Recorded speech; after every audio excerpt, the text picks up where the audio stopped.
ꯃꯌꯥꯝ ꯁꯤꯒꯤ ꯚꯤꯗꯤꯑꯣꯁꯤ ꯃꯅꯤꯄꯨꯔ ꯇꯣꯞ ꯆꯦꯅꯦꯜꯗꯒꯤ ꯑꯞꯗꯦꯠ ꯇꯧꯖꯕꯅꯤ ꯑꯗꯨꯒ ꯍꯧꯖꯤꯛ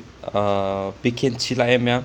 ꯅꯦꯚꯤꯒꯤ ꯗ ꯏꯟꯗꯤꯌꯟ ꯅꯦꯚꯤꯒꯤ ꯑꯗꯨ ꯚꯦꯀꯦꯟꯁꯤ ꯀ꯭ꯔꯥꯏꯇꯦꯔꯤꯌꯥꯗ ꯀꯔꯤ ꯀꯔꯤꯅꯣ ꯀꯔꯝꯕ ꯃꯤꯅ ꯑꯦꯄ꯭ꯂꯥꯏ ꯇꯧꯕ ꯌꯥꯏ ꯍꯥꯏꯕꯅꯆꯤꯡꯕꯗꯣ ꯃꯊꯪ ꯃꯊꯪ ꯍꯥꯏꯔꯛꯀꯦ ꯑꯗꯨꯒ ꯃꯔꯨꯑꯣꯏꯕꯁꯤꯡꯗꯨꯗꯤ ꯑꯩꯒꯤ ꯚꯤꯗꯤꯑꯣꯁꯤꯒꯤ ꯗꯤꯁꯀ꯭ꯔꯤꯞꯁꯟꯗ ꯋꯦꯕꯁꯥꯏꯠ ꯑꯃꯒꯤ ꯂꯤꯡ ꯍꯥꯞꯄꯝꯒꯦ ꯑꯗꯣ ꯑꯩꯒꯤ ꯋꯦꯕꯁꯥꯏꯠꯅꯦ ꯑꯅꯧꯕ ꯍꯪꯕꯅꯦ ꯑꯗꯨꯒ ꯋꯦꯕꯁꯥꯏꯠꯇꯨꯗꯒꯤ ꯆꯪꯉꯒ ꯃꯔꯨꯑꯣꯏꯕꯁꯤꯡꯅꯆꯤꯡꯕ ꯂꯣꯏꯅ ꯈꯪꯕ ꯌꯥꯔꯅꯤ ꯃꯌꯥꯝ ꯑꯗꯨ ꯈꯪꯗꯕ ꯒ꯭ꯌꯥꯟ ꯇꯥꯗꯕ ꯌꯥꯎꯔꯁꯨ ꯀꯃꯦꯟ ꯕꯣꯛꯁꯇ ꯁꯨꯡꯁꯣꯏ ꯁꯣꯏꯗꯅ ꯍꯪꯕꯤꯔꯛꯑꯣ ꯃꯇꯦꯡ ꯇꯧꯖꯒꯦ ꯑꯗꯨꯒ ꯃꯌꯥꯝ ꯚꯤꯗꯤꯑꯣꯁꯦ ꯍꯧꯕꯗ ꯂꯣꯏꯐꯥꯎ ꯌꯦꯡꯕꯤꯌꯨ ꯁ꯭ꯀꯤꯞ ꯇꯧꯗꯕꯤꯗ ꯑꯗꯣ ꯃꯔꯨꯑꯣꯏꯕꯁꯤꯡꯗꯣ ꯑꯩꯅ ꯍꯥꯟꯅ ꯍꯥꯏꯔꯛꯀꯦ ꯃꯌꯥꯝ ꯑꯍꯥꯟꯕꯗ 10 ꯀ꯭ꯂꯥꯁ ꯄꯥꯁ ꯇꯧꯕ ꯑꯣꯏꯗꯨꯕ ꯃꯌꯥꯝ ꯀꯣ ꯁꯤꯒꯤ ꯑꯦꯛꯖꯥꯝ ꯀꯩꯅꯣ ꯇꯧꯒꯦ ꯍꯥꯏꯕ ꯇꯥꯔꯒꯗꯤ ꯑꯗꯨꯀꯥꯟꯗ ꯆꯍꯤꯅ ꯃꯌꯥꯝ ꯀꯩꯅꯣꯒꯤ 1994 1 ꯑꯣꯛꯇꯣꯕꯔꯗꯒꯤꯅ 30 ꯁꯦꯞꯇꯦꯝꯕꯔ 2002 ꯐꯥꯎꯒꯤ ꯃꯅꯨꯡꯗ ꯂꯩꯕ ꯀꯥꯡꯕꯨ ꯃꯤꯅ ꯁꯤ ꯑꯦꯄ꯭ꯂꯥꯏ ꯇꯧꯕ ꯌꯥꯏ ꯑꯗꯨꯒ ꯃꯥꯒꯤ ꯁꯤꯅ ꯃꯔꯨꯑꯣꯏꯕꯁꯤꯡꯁꯦ ꯄꯦ ꯑꯦꯟ ꯔꯤꯀ꯭ꯌꯨꯁꯥꯏꯠ ꯃꯥꯒꯤ ꯁꯦꯂꯔꯤꯒꯤ ꯃꯇꯥꯡꯁꯦ ꯃꯌꯥꯝ ꯌꯥꯝ ꯇꯣꯏꯅ ꯍꯪꯉꯦꯗꯅ ꯁ꯭ꯇꯥꯏꯐꯦꯟꯁꯦ 14,600ꯗꯒꯤ ꯊꯥ ꯈꯨꯗꯤꯡꯒꯤ ꯑꯗꯨꯒ ꯃꯥꯒꯤ ꯇ꯭ꯔꯦꯅꯤꯡ ꯃꯅꯨꯡꯗ ꯃꯥꯒꯤ ꯁꯦꯂꯔꯤꯒꯤ ꯃꯇꯥꯡꯁꯨ ꯍꯥꯏꯔꯗꯤ 21,700ꯗꯒꯤꯅ 69,100 ꯐꯥꯎ ꯃꯅꯨꯡ ꯑꯣꯏꯗꯨꯕ ꯑꯗꯨꯒ ꯊꯥꯈꯨꯗꯤꯡꯒꯤ 5,000ꯒ 5,200 ꯏꯟꯀ꯭ꯔꯤꯁ ꯑꯣꯏꯌꯦꯕꯀꯣ ꯑꯦꯄ꯭ꯂꯤꯀꯦꯕꯜ ꯇꯧꯕ ꯌꯥꯏ ꯑꯗꯨꯒꯤ ꯄ꯭ꯔꯃꯣꯁꯟꯒꯤ ꯃꯇꯥꯡꯗꯁꯨ ꯃꯌꯥꯝ ꯁꯤ ꯂꯩꯇꯦ ꯃꯥꯁꯇꯔ ꯆꯤꯐ ꯄꯦꯔꯤꯇꯤ ꯑꯣꯐꯤꯁꯔ ꯑꯗꯨꯐꯥꯎ ꯑꯗꯨꯝ ꯇꯧꯕ ꯌꯥꯏ ꯑꯗꯨꯒ ꯃꯥꯏ ꯁꯦꯂꯔꯤꯁꯦ ꯍꯦꯟꯒꯠꯂꯦ 1,51,100 ꯐꯥꯎꯕ ꯁꯦꯂꯔꯤ ꯍꯦꯟꯒꯠꯂꯦ ꯑꯗꯨꯒ ꯊꯥ ꯈꯨꯗꯤꯡꯒꯤꯁꯨ 5,200 ꯑꯗꯨꯝ ꯏꯟꯀ꯭ꯔꯤꯁ ꯑꯣꯏꯗꯣꯏꯅꯦꯕ ꯑꯗꯨꯒ ꯃꯥꯒꯤ ꯏꯟꯁꯨꯔꯦꯟꯁ ꯀꯣꯚꯔꯁꯨ ꯌꯥꯎꯔꯦ ꯑꯗꯨꯒ ꯁꯦꯂꯦꯛꯁꯟ ꯀ꯭ꯔꯥꯏꯇꯦꯔꯤꯌꯥꯁꯦ ꯃꯌꯥꯝ ꯑꯍꯥꯟꯕꯗ ꯐꯤꯖꯤꯀꯦꯜ ꯐꯤꯠꯅꯦꯁ ꯍꯥꯏꯕ ꯑꯃ ꯂꯩꯔꯦ ꯃꯦꯗꯤꯀꯦꯜ ꯐꯤꯠꯅꯦꯁ ꯍꯥꯏꯕ ꯑꯃ ꯂꯩꯔꯦ ꯑꯗꯨꯒ ꯃꯥꯒꯤ ꯃꯦꯔꯤꯠ ꯑꯣꯟ ꯌꯔ ꯄꯔꯐꯣꯔꯃꯦꯟꯁ ꯏꯟ ꯄ꯭ꯔꯤꯂꯤꯃꯤꯅꯔꯤ ꯁ꯭ꯀ꯭ꯔꯤꯅꯤꯡ ꯕꯣꯔꯗ ꯑꯦꯟड ꯐꯥꯏꯅꯦꯜ ꯁ꯭ꯀ꯭ꯔꯤꯅꯤꯡ ꯕꯣꯔꯗ ꯍꯥꯏꯁꯦ ꯃꯔꯨꯑꯣꯏꯕꯁꯤꯡꯁꯤ ꯃꯌꯥꯝ ꯌꯦꯡꯉꯣ ꯁꯤꯗ ꯑꯗꯨꯒ ꯁꯤ ꯑꯩ ꯗꯥꯏꯔꯦꯛ ꯋꯦꯕꯁꯥꯏꯠꯇꯨꯗꯒꯤ ꯍꯥꯞꯄꯛꯑꯒꯦ ꯑꯍꯦꯟꯕ ꯈꯪꯅꯕꯒꯤꯗꯃꯛꯇꯀꯣ ꯃꯔꯨꯑꯣꯏ ꯁꯤꯁꯤꯡꯁꯤ ꯃꯌꯥꯝ ꯃꯥꯒꯤ ꯑꯍꯥꯟꯕꯗ ꯄ꯭ꯔꯤꯂꯤꯃꯤꯅꯔꯤ ꯁ꯭ꯀ꯭ꯔꯤꯅꯤꯡ ꯕꯣꯔꯗꯇ ꯀꯃꯥꯏꯅ ꯄꯥꯁ ꯇꯧꯒꯅꯤ ꯑꯗꯨ ꯀꯔꯝꯕ ꯃꯔꯨꯑꯣꯏꯕꯁꯤꯡꯗꯨ ꯌꯥꯎꯏ ꯈꯣꯠꯂꯤ ꯀꯔꯝꯕ ꯃꯤꯑꯣꯏꯅ ꯊꯥꯕ ꯌꯥꯏ ꯆꯪꯕ ꯌꯥꯏ ꯍꯥꯏꯕꯅꯆꯤꯡꯕꯗꯣ ꯑꯃꯨꯛ ꯍꯥꯏꯔꯛꯀꯦꯕꯀꯣ ꯑꯗꯨꯒ ꯃꯦꯗꯤꯀꯦꯜ ꯁ꯭ꯇꯦꯟꯗꯔꯠ ꯃꯌꯥꯝꯗꯣ minimum height 157 centimeter weight and chest should be proportionate ꯑꯗꯨꯒ ꯃꯥꯒꯤ ꯚꯤꯖꯨꯋꯦꯜ ꯁ꯭ꯇꯦꯟꯗꯔꯠꯁꯦ ꯑꯗꯨꯒ ꯃꯣꯏꯁꯤꯗꯁꯨ ꯍꯥꯏꯁꯦ ꯃꯦꯗꯤꯀꯦꯜ ꯁ꯭ꯇꯦꯟꯗꯔꯠꯀꯤ ꯃꯇꯥꯡꯁꯤꯗꯤ ꯃꯌꯥꯝ ꯀꯩꯅꯣꯅ ꯂꯣꯏ ꯌꯦꯡꯉꯦ ꯃꯣꯏꯁꯦ ꯃꯤꯂꯤꯇꯔꯤ ꯗꯣꯛꯇꯔ ꯀꯥꯡꯕꯨꯅ ꯃꯣꯏꯅ ꯂꯣꯏ ꯆꯦꯛ ꯇꯧꯗꯣꯏꯅꯦꯕ ꯑꯗꯣ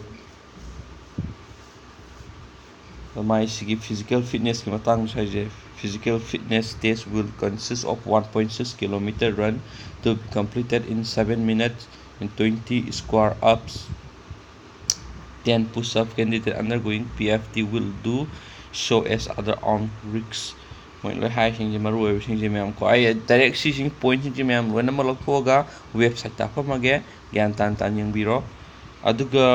visual ꯁ꯭ꯇꯦꯟꯗꯔꯠꯁꯦ better eye 6/60 worse eye 6/60 better eye 6/9 with glass without glasses ꯍꯥꯏꯁꯤꯡꯁꯦꯀꯣ ꯑꯗꯨꯒ ꯇ꯭ꯔꯦꯅꯤꯡ ꯑꯦꯟ ꯏꯅꯤꯁꯤꯌꯦꯜ ꯏꯟꯒꯦꯖꯃꯦꯟ ꯇ꯭ꯔꯦꯅꯤꯡꯁꯦ ꯃꯌꯥꯝ ꯑꯣꯛꯇꯣꯕꯔꯗꯒꯤ ꯍꯧꯔꯒ 15 weeks ꯇꯧꯅꯩꯌꯦ ꯀꯩꯅꯣꯗ ꯇ꯭ꯔꯦꯅꯤꯡ ꯑꯦꯠ INS ꯁꯤꯛꯂꯥ ꯏꯟ ꯑꯣꯗꯤꯁꯥ ꯍꯥꯏꯁꯦ ꯑꯗꯨ ꯂꯣꯏꯔ ꯃꯇꯨꯡꯗ ꯃꯨꯝꯕꯥꯏꯗ ꯑꯃꯨꯛ 26 week ꯇꯧꯒꯗꯕ ꯑꯗꯨ ꯂꯣꯏꯔꯒ ꯂꯣꯏꯔꯦ ꯑꯗꯨꯒ ꯁꯦꯂꯦꯛꯁꯟ ꯄ꯭ꯔꯣꯁꯤꯗ꯭ꯌꯨꯔꯁꯤꯒꯤ ꯃꯇꯥꯡꯁꯤꯗ ꯍꯥꯏꯔꯦ ꯃꯌꯥꯝ joinindianarmy.gov.in ꯗ ꯆꯪꯉꯒ ꯑꯩ ꯂꯣꯏꯅ ꯋꯦꯕꯁꯥꯏꯠꯅꯆꯤꯡꯕꯁꯨ ꯍꯥꯞꯄꯝꯒꯦ ꯁꯤꯗ ꯐꯣꯝ ꯊꯥꯖꯤꯟꯗꯣꯏꯅꯦꯕ ꯑꯗꯣ ꯐꯣꯝꯁꯦ ꯍꯧꯖꯤꯛꯇꯤ ꯂꯥꯛꯇꯔꯤ ꯀꯣ ꯐꯣꯝꯁꯦ ꯃꯁꯤ ꯂꯥꯛꯄ ꯃꯇꯝꯗ ꯁꯤꯗ ꯍꯥꯏꯔꯦ ꯃꯊꯪ ꯍꯥꯏꯔꯛꯑꯒꯦ ꯃꯌꯥꯝ ꯀꯣ ꯑꯗꯣ ꯀꯣꯜ ꯑꯣꯐ ꯂꯦꯇꯔ ꯑꯦꯃꯤꯀꯥꯠꯇꯨ ꯃꯥꯏ ꯀꯩꯅꯣ ꯇꯧ ꯀꯦꯟꯗꯤꯗꯦꯠ ꯗꯤꯀꯦꯇꯤꯡ ꯒꯦꯠ ꯇꯥꯏꯝ ꯑꯦꯟ ꯄ꯭लेꯁ ꯂꯣꯏꯅ ꯃꯔꯨꯑꯣꯏꯕꯁꯤꯡꯗꯨ ꯍꯥꯏꯔꯦ ꯁꯤꯗꯤ ꯑꯗꯨꯝ ꯈꯪ ꯂꯩꯔꯕ ꯉꯥꯛꯇꯅꯤ ꯑꯗ ꯀꯃꯥꯏꯅ ꯑꯦꯄ꯭ꯂꯥꯏ ꯇꯧꯗꯣꯏꯅꯣ ꯍꯥꯏꯕꯅꯆꯤꯡꯕ ꯁꯦ ꯃꯥꯒꯤ ꯑꯣꯐꯤꯁꯤꯌꯦꯜ ꯋꯦꯕꯁꯥꯏꯠꯇ ꯑꯦꯄ꯭ꯂꯥꯏ ꯇꯧꯗꯧꯕ ꯃꯦꯒꯤ ꯇꯥꯡ 6ꯇꯒꯤ ꯍꯧꯔꯒ ꯃꯦꯒꯤ ꯇꯥꯡ 19 ꯐꯥꯎꯕ ꯑꯦꯄ꯭ꯂꯥꯏ ꯇꯧꯕ ꯌꯥꯕ ꯃꯇꯝ ꯄꯤꯔꯤ ꯃꯣꯏꯅ ꯑꯣꯐꯤꯁꯤꯌꯦꯜ ꯋꯦꯕꯁꯥꯏꯠꯁꯨ ꯄꯤꯔꯦ ꯁꯤꯗ ꯑꯗꯨꯒ ꯑꯣꯐꯤꯁꯤꯌꯦꯜ ꯋꯦꯕꯁꯥꯏꯠꯇ ꯆꯪꯉꯒ ꯏꯟꯗꯤꯌꯟ ꯅꯦꯚꯤꯒꯤ ꯊꯣꯛꯂꯛꯑꯝꯒꯅꯦꯕꯀꯣ ꯑꯗꯨꯀꯥꯟꯗ ꯃꯥ ꯑꯦꯄ꯭ꯂꯤꯀꯦꯁꯟꯗꯨ ꯆꯪꯉꯀꯥꯟꯗ ꯂꯣꯒ ꯏꯟ ꯇꯧꯔꯒ ꯑꯦꯄ꯭ꯂꯥꯏ ꯇꯧꯔꯅꯤ ꯑꯦꯄ꯭ꯂꯥꯏ ꯇꯧꯔꯒ ꯑꯦꯛꯖꯥꯃꯤꯅꯦꯁꯟ ꯁꯦꯟꯇꯔ ꯈꯪꯉꯅꯤ ꯃꯨꯝꯕꯥꯏ ꯀꯣꯆꯤ and Visakhapatnam hai pire. The candidate are to choose only one center for recruitment. Center sama katang khalo haba mayam ko ama de khalaga di hadi bera ka habsan into photograph na sing upload tawudo adi good format good quality ta tawaya with blue background maningi background of blue halaga na ko photo upload tawudo mayam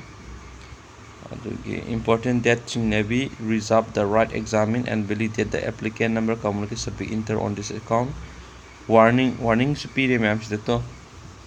my warning ji kay ham tumne exam tha manung gumbada pusin ba yadaba posai pusin ba ko aduga sida haloina hare maro si sana nong khang le ba tane asina singmo si tawbigano aduga mayam maru obte last da hiningi sigi moigi thaba se ma certificate ama si yaw ha ba ko adu certificate ma hadi isai ama di complete on sakpa ngamba kangu oi ha ba merit based on a candidate should have proficiency in oral aptitude for music and accuracy in tempo so isai gumba sakpa du piece sang isai sakpa iba ngamba mi oiduba aduga magi certificate am supayo haiba si apply tawbo kangu si ko soitabida adu me maru oibe sing doi loina kanoda hapa ge maru oibe sing loina hai kre sahi haire karama numite gi apply taw hauduba class kya pass sisne maru oibe sing je ko aduna sing ba hai kre me aduna hauzik maru oibe sing doina website ta loina hapkalage the video si yengwe damak ta yam nungai jai amasum thank you so much guy and bye for now bye bye best of luck